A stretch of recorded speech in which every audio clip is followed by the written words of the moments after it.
Now I'd like to introduce Cathy, who is our speaker for this session. So Cathy has worked as a speech pathologist for over 40 years in organisations providing services for people with disabilities and their families. And now, after a long and very dedicated career, Cathy is enjoying easing into retirement. But she's keeping her hand in and her mind active by working as a consultant 1 day a week with Keyword Sign Australia. And we're really lucky to have her wonderful experience and expertise supporting and guiding us in Keyword Sign Australia and contributing to some of the new developments. Cathy first completed Makaton training in 1983 in Queensland and has continued her involvement in and enthusiasm for using Keyword Sign right up until this day, including being the state coordinator for Keyword Sign SA for a number of years. So as part of Cathy's consultant role with Keyword Sign Australia, at the moment she has been working on some resources for using sign with young children, and she's going to be sharing some of that with us today. And this session, she's going to take us through the process of selecting signs for play activities with young children. We're going to learn some relevant signs for interacting with young children and also see some of the new resources that are available through Keyword Sign Australia. Thank you, Cathy. Thanks, Cherie. And I'll get going. I'm going to start my sharing my screen straight away, just so that you can get moving along. I spotlighted you as well, Cathy, but otherwise I can see your screen perfectly. That's great.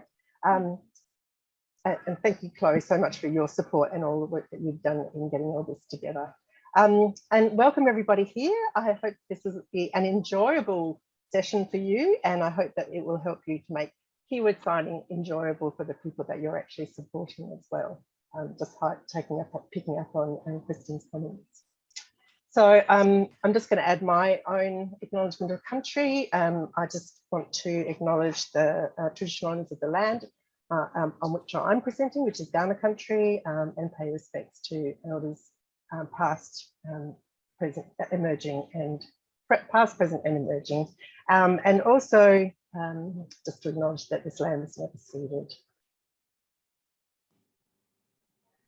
So we're just going to briefly cover keyword sign in play and everyday routines, which I guess is what is really needed to provide an immersion in keyword sign for children who can benefit from using this system. Talk a little bit about choice of signs, about how we can apply principles of keyword sign in everyday play and routines. And we are going to learn some keyword sign for play activity. And in this case, it's going to be outside play. As Cherie mentioned, and I'm just going to talk a little bit about, what is so great about using keyword sign with play and everyday activities. Well, I guess the fact that they are everyday activities and they are things that children are involved in with parents and other communication partners who are supporting them in their development of communication. So if we are modelling keyword sign as part of everyday activities, that's just about the best thing that we can do to support children to learn to rely on keyword sign to support their comprehension and also to use it as an expressive system. It provides validation for the fact that it is a relevant and useful system for people to be using. And it just means that we're providing lots of learning opportunities that are fun and are interactive and that can be used repeatedly. It also provides that it provides opportunities to continue to learn and use that core vocabulary that is part of what we teach in the workshops and that carries across all activities, but it also provides an opportunity to learn and to use that less frequently occurring fringe vocabulary.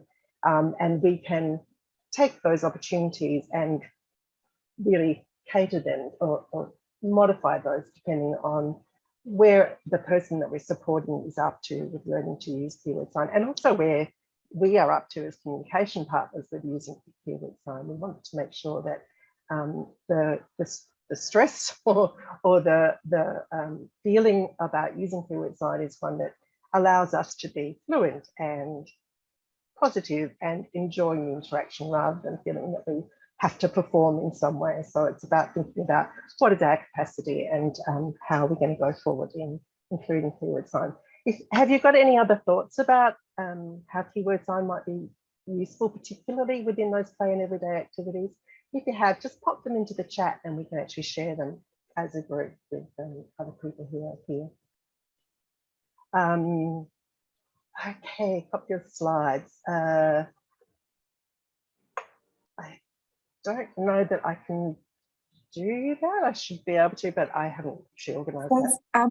Cathy, if you put them in the Dropbox link will be sent out later, I believe.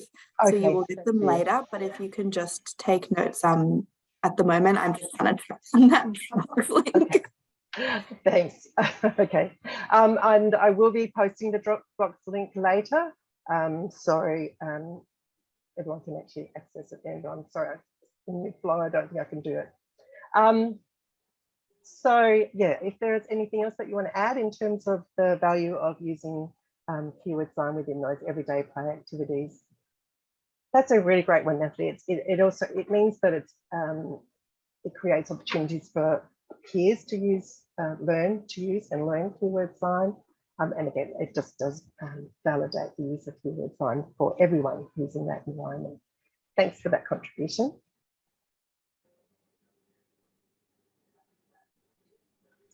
So as Shireen mentioned, I've been involved in developing some of the resources that we have been able to do as a result of getting an NDIS Information Linkages and Capacity Building grant for Keyword Sign Australia. And that's the list of the 27 different activities that we've provided some the resources to go with. And as I said, the one that I'm actually following, or one that I'm going to be looking at today is outside play. And just to give you a look at what these resources look like, and you will get access to these resources in the Dropbox at the end of the session. So you will actually be able to download these for yourself to use. But you can see that we've provided the line drawings of the 25 vocabulary items that we painstakingly chose to actually go with the activity that we thought were both frequently occurring within that context. We tried not to focus only on those items, those really core vocabulary items that people do tend to learn as part of the interactive vocabulary in the workshop, if they are able to access this, but also to make sure that we're including some of that fringe vocabulary so that we are supporting communication partners to be modelling that fringe vocabulary as well for use in activities. As part of the resources, we also, as well as the line drawings, we provide just the description of how to produce them. And I guess as an addition, we've also provided picture communication symbols to go with those vocabulary items, with the idea that as people begin to learn the keyword signs and feel comfortable with using those, they can also take the opportunity to be using an aided display to support children to understand that there's another representation that's available for the vocabulary that they're using, and also to give children the opportunity to actually learn some of those additional symbols, because as we know, they're not necessarily transparent, and so it's really important that we're providing those learning opportunities, because we know that as Kristen's again just emphasised, it's about using multimodal communication, and so we want to support that and make sure that people are getting access to that multimodal communication. And we also heard a little bit we've heard from some families that they often find that they find keyword sign an easy system to take on board in the first instance, but then feel that they've got the capacity to start moving on to providing an aided system as well. Press L1 and then teleport. That's great. So I'm actually, as I said, I'm going to take the opportunity to teach you some of these signs, and you can think about downloading those resources as we go along. And while I'm doing it, I'm just going to be using those principles of home in teaching this sign. And that's part of what we tried to include in the descriptions, although it's difficult to get a lot of information in there. So let's go through and now learn these particular signs. So if you wanted to spotlight me, oh, I'll stop sharing actually. Okay, so 20 minutes now paused.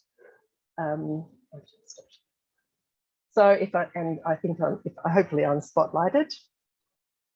So the first You are on the spotlighted, item, yeah. Great, that's okay. I'm going to move back a little bit. Hopefully you'll be able to see me. So obviously I'm asked like you to be doing what I'm doing. So let's go through and I'll teach the sign. So the first one that's on the list is my. So you use that dominant fisted hand. I hope that you're familiar with that idea about using your dominant versus non-dominant hand. Most people are dominant right-handed, and certainly I am. So, but make sure that you have decided whatever is your dominant hand and are consistently using that as your dominant hand throughout the process. So right hand dominant for me, and you just put that clenched fist onto your chest. My. Again, my. Great. Okay, and now your. That's right, your. So that's that fisted hand, but going with the palm oriented towards the person that you're talking to. Right. One of the other things about the resource is that on the bottom of it, it actually has the pathway. Sorry, it has recommendations that just to use gesture. Sorry, I just looked up and there's a great big huntsman above me. Sorry. So that's one of the things that we say, you know, use pointing for you, use pointing to point to objects in the room if that's appropriate, but we've also provided the signs for some of those.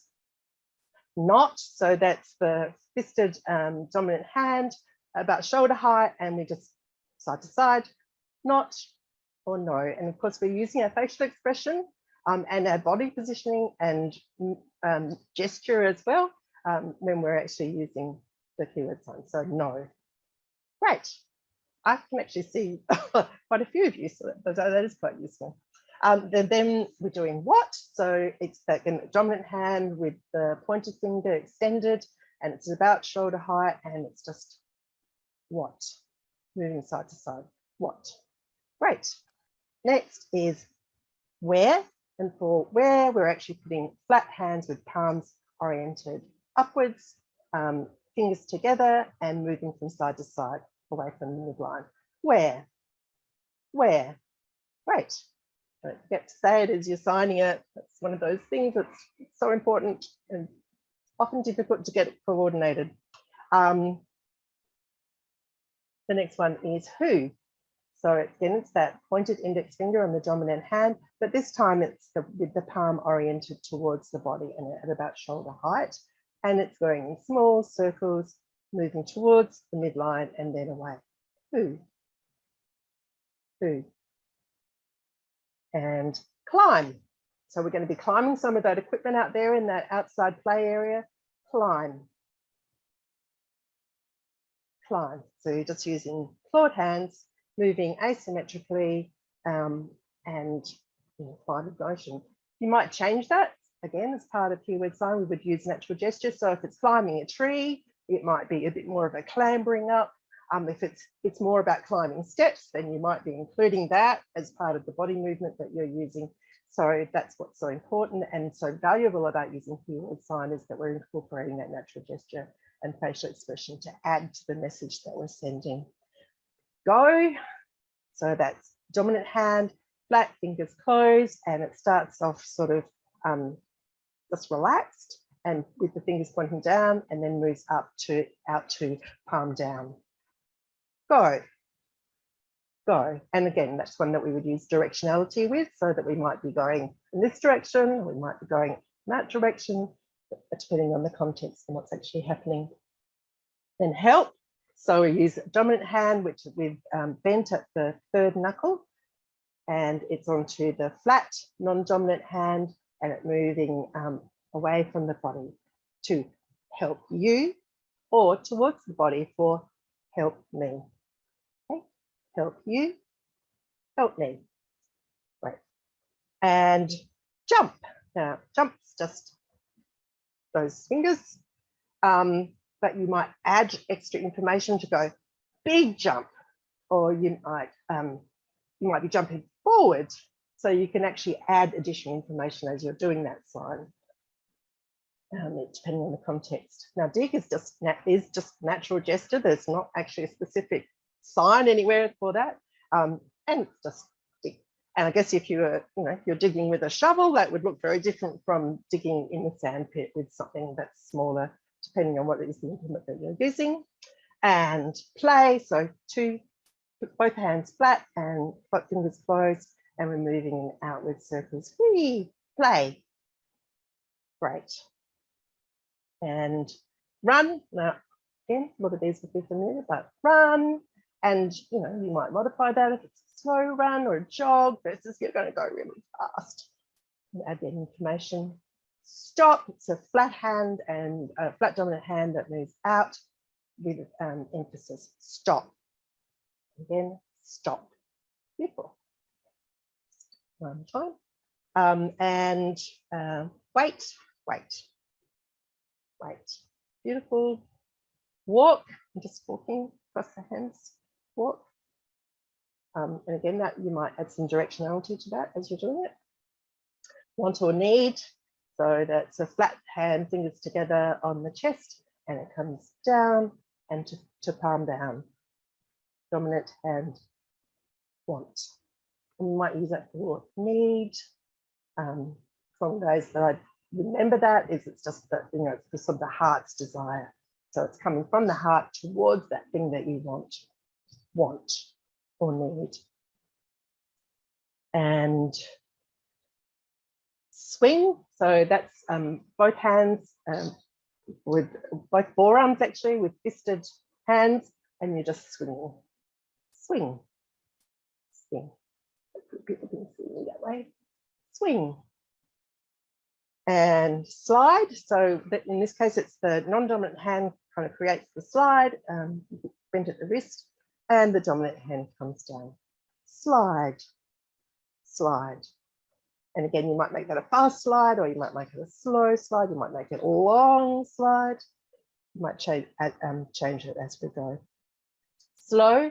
The flat hand is put at palm down from at the wrist of the non-dominant forearm, and which is also with palm down, and it comes up to the elbow. And you do it slowly, slow, in, slow. Finish. So thumb up on the dominant hand, finish. And hat. So dominant flat hand, but you also might do hat, or you might do hat, depending on what it is, what sort of hat it is that the person's putting on. Sunscreen, we do sun and screen. Sunscreen and sandpit. Now this is a little bit tricky. It's actually the dominant hand, and you've got your thumb against your little finger, and then you brush your thumb tip along the fingertips as you're lifting your hand. Sand. It's like sort of sand running through your fingers. So yeah, you might want to go and play in the sand. And you can say sand pit. So you're actually doing the sign of the box. So you've got two flat hands in front of you, and then to the side. Or you might just say, going to go and play in the sand. So that's great. Those are the 25 words that we've included. It was agonizing trying to make that decision about what it is that we would actually choose. And of course, you might decide that you want to have a whole lot of additional signs that you need to learn. So you might keep track of those just on your phone. And of course, when we're actually doing this, we're applying the principles of keyword signing. So, now we're just going to go through and do a little bit of a script. I'm going to put it in front of you. Hopefully you'll be able to see it and also be able to see me as well. But as we're doing this, we're just applying those same principles. We are using speech together with a sign. We're using normal grammatical sentences. We're identifying the key words in the sentence, and the ones that we might want to focus on might change again depending on our level of capacity with signing, and also the capacity of the person that we're actually interacting with. We might want to target some particular vocabulary, and so we would use that where we might not otherwise.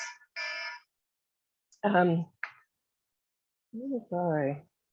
So I'm nearly up to sentence, but I would like to just take you through this. So let's just go through and just quickly do that script. So we need our hats and our sunscreen to go outside to play. Where are you going to play? Are you going to go to the sand pit or the slide or the swing? Stop. No running. You have to go slowly. That's good walking. You can do big jumps too. So in that example, rather than doing no running, we're actually just using facial expression and shaking our head to say that that's something that's not to be done. And the same, we're not necessarily signing, we're not necessarily signing big and jumps, we're just adding that, making that jump a big one. So you want to go on the slide, climbing up, up, up. So again, not using the up sign necessarily, but if you're really wanting to focus on teaching up, that would be a good opportunity to actually include it. Shall I help? No, no help. Again, don't have to do the no to go with that second time. The no help is done with the shaking of the head. Oops, you better wait until your friend is finished. Now you might add some more signs in there, but really it's the wait that's the key word there. Down you go, down you go. That was fast. Again? Oh, I must have missed some of them. Oh, yes, I missed again. Sorry. So again, that's one of the ones that's listed. Oh, you like that. Where are you going to go next? The swing. No? Ah, you want to play in the sand pit. Who else is there?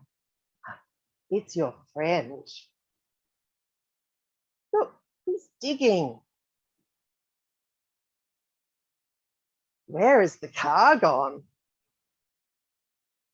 Uh-oh. Do you want to dig it, or is it my turn? It's time to finish and go inside. Now, I did add some signs in there that weren't part of, on the actual resource. So, and that's very often going to be the case. We need to go and find out some additional signs so that we can actually use those in our interactions.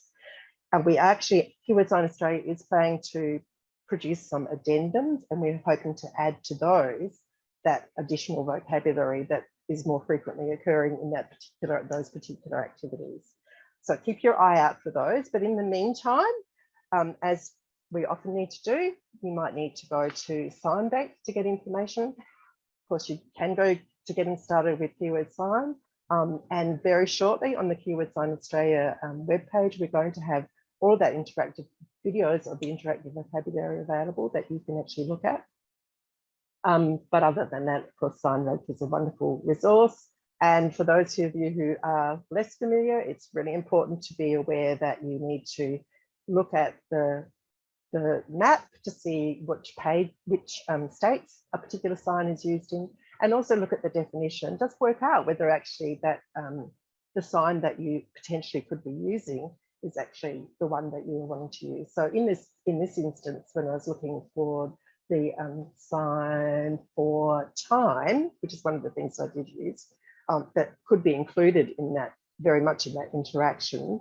I had a look, and there's number one was this one, time.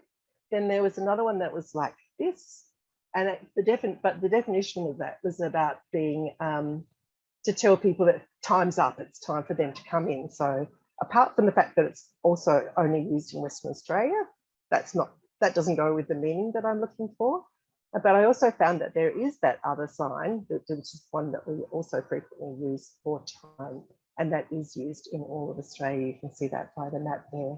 So I guess it's just a little bit of a hint for the wary about using Sign Bank. It's a fabulous resource, but it's really important just to be aware of those sort of those things that you need to consider when you're looking at the sign. So just about time to finish, but there are some of the links to some of the pages that have great resources for you to use in supporting you to learn signing, including in books and activities. And here are some of the new resources that are available on the Keyword Sign website. If they're not there now, they will be soon. And that includes Sing and Sign, Play and Sign, and Read and Sign, personal stories, and lots more coming.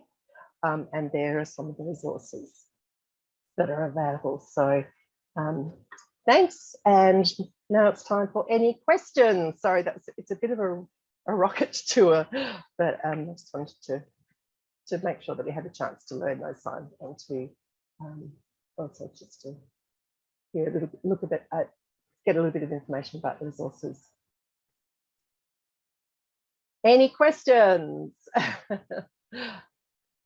Thank you, Cathy. That was a wonderful tour of some concepts around how and why we would use sign in play interactions with young children. You ran us through some really helpful signs that we can use across a lot of different play contexts. And it was great to have that opportunity to practice using that with a realistic script of how the interaction might go as well. So there is a little bit of time if anyone, we've got lots of comments here in the chat coming up. Lots of people saying thank you, very informative. There was one question I saw, which was, is keyword sign the same throughout Australia? There are some, with the signs that we've actually put onto the resources, if there are different versions in different states, because there are certainly variations across different states, we've actually made sure that we've included that. But that, as you actually saw in the, or you may have seen, I'll let you go back there. In the presentation, if you're looking up on Sign Bank, it will tell you whether a sign is used in all of Australia. If that map of Australia is blue all over, that's an indication that that's the case. But if only one state or a couple of states or territories are actually outlined, then it means that it's only being used in that state, in which case that we generally tend to preference the signs that are used all over Australia. But it is also good to know that you might see that other sign being used in your particular state or territory. There is another question. Thanks, Cathy. Are there groups where we can practice? Yes, well, that is one of the things that we're actually working to do. There have been, in some states, we've actually kind of created some sessions that people can access, but there hasn't been a lot of uptake for those. I guess something I suggest in the workshops when I do them is that people might want to buddy up with other people who are in the workshop with them.